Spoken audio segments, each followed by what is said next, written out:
बाबूजी आपका स्वागत है। और आज हम एक नए टॉपिक के साथ आपके समक्ष आए हैं। आज का टॉपिक बड़ा गंभीर है, वो है आत्मघात, सुसाइड। आज दुनिया के अंदर करीब 8 लाख लोग जो है वो सुसाइड करते हैं, और उसमें से भारत में 1,35,000 लोग उसके कमिट करते हैं सुसाइड। तो ऐसे बहुत सारे लोग हैं जो मेंटल डिसऑर्डर के कारण करते हैं, मेंटल इलनेस। बड़े बड़े इसमें सेलिब्रिटी से लेके एक आम आदमी तक सभी की इसमें बात आ जाती है।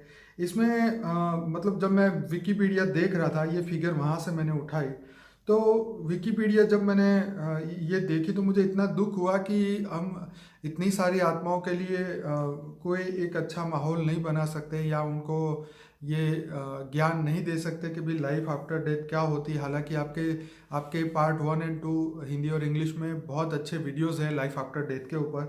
पर आज हम बात करना चाहेंगे कि जो ये आत्मा सुसाइड करती है, मनुष्य सुसाइड करता है, तो उसके बाद उसकी आत्मा पे क्या असर होता है, और उस ऐसी आत्माओं की गति कैसे हो, आप बताइए। देखो, आज देश और विदेश में दोनों जगह सारी दुनिया में हम्म। लोग सुसाइड बहुत करते हैं। आत्मघात, हमारे हिंदू शास्त्रों में तो लिखा है आत्मघात करना महापाप है जी। क्यों? क्योंकि इसके बाद की जो आत्मा की जो स्टेज है उसके बाद की जी। वो किसी को पता नहीं है। क्योंकि आत्मा जब घात करता है, इंसान सुसाइड करता है, मर जाता है, उसके बाद जो आत्मा की जो हालत होती है वो तो अभी जी रहा है। अभी जैसे डिप्रेशन में गया, ये गया, चारों ओर टेंशन है, तो टेंशन और डिप्रेशन के कारण कोई किनारा नजर नहीं आता उसका।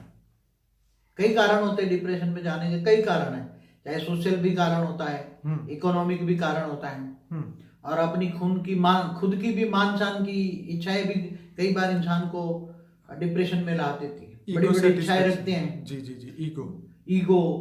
और कई बार अपने मन के अंदर और कुछ है और बाहर कुछ और है। सत्य। ऐसी तरह इंसान दोगला हो गया। क्या हो गया?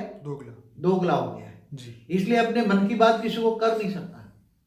अपनी मन की बातें कोई, चाहे बड़ा, जितना बड़ा सेलिब्रिटी, इतना दोगला ज्यादा, कोई भी हो, चाहे पॉलिटिशियन हो, चाहे कोई भी सेलिब्रिटी हो। सही। कि सबके मन में ये जो ज्यादातर मेरा मानना है, मैंने अनुभव किया प्रैक्टिकल लाइफ में। मैं थोड़ा सा बता दूं कि इनकम टैक्स लॉयर रहा, और इसमें भी इनकम टैक्स के रेड केस ही करता रहा।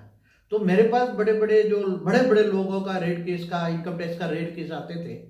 तो उसमें मैंने बहुत अध्ययन किया इनकी मेंटालिटी के बारे में, आम दुनिया के बारे में, आज समाज के बारे में मैं बहुत अध्ययन करता रहता था, और शास्त्रों का भी अध्ययन करता था कि ऐसी आत्माओं का हाल क्यों होता है। क्योंकि आत्माएं कई बार क्या है कि माया के पीछे, पैसा इकट्ठे करने के पीछे इतने गलत कर्म करते हैं, इतना गलत कर्म करता है, फिर सब इंसान फंस जाता है, चारों ओर से फंस जाता है। तो फिर उसको इतना डिप्रेशन में आता है, इतना डिप्रेशन में आता है कि आपको बताऊं कि मेरा प्रैक्टिकल अनुभव था कि एक रेड केस यहाँ हुआ, तो उसको बहुत मुश्किल से, अहमदाबाद से बहुत मुश्किल से उसको बॉम्बे की बहुत बड़ी हॉस्पिटल में एडमिट किया गया है। कई महीनों तक उसको रखा। फिर जब वापस उसको घर लाया और जरा भी इनकम टैक्स का नाम हुआ तो वापस डिप्रेशन में चला जाता था, वापस डिप्रेशन में। तो ऐसी आत्माएं हैं कि ऐसी तरह सोशल है, man is a social animal, मैं बार बार कहता हूँ। लोग क्लास, चाचा मामा क्या कहेंगे, ये कहेंगे, ये कहेंगे। फिर कई बार क्या है कि कईयों को धंधा में नुकसान हो जाता है, इतना इच्छाएं बड़े बड़े रख के बड़े धंधे कर लेते हैं, शॉर्टकट कमाई के लिए शेयर मार्केट में चले जाते हैं, शॉर्टकट कमाई के लिए। एक रात में सबको पैसे वाला बनना है, चाहिए गाड़ियां, चाहिए ये चाहिए, ये चाहिए, सब उधार लेके बैठ जाते हैं लोन पे, बैंक लोन पे। चाहे गाड़ी हो, चाहे फ्रिज हो, चाहे एसी हो, चाहे जो भी है, घर में सारी चीजें सब बैंक लोन पे ले लेते हैं।